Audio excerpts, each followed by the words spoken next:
Hello friends, কেমন আছো তোমরা সবাই? আশা করছি সবাই খুব ভালো আছে। এখন আমরা যাচ্ছি এই যে রাধাকৃষ্ণ ইস্কন মন্দির মঠে। তো এখানে খাওয়া দাওয়ার ব্যবস্থা আছে, আজকে দেখতেই পাচ্ছ। খুব সুন্দর পরিবেশন করছে, একদম 11 রকমের পদ ছিল, স্টেপ বাই স্টেপ। কত কিছু মানে কি বলবো, এই ভিডিওর মধ্যে বলা যাবে না।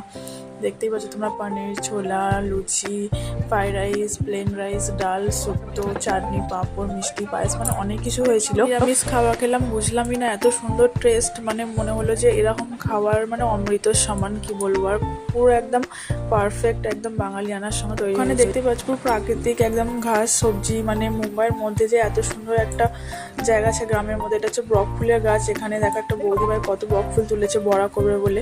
এখানে যারা যায় তারা সবাই নিরামিষ খায়, নিরামিষ ভোজী, মানে কৃষ্ণ ভক্ত যাকে বলা হয়।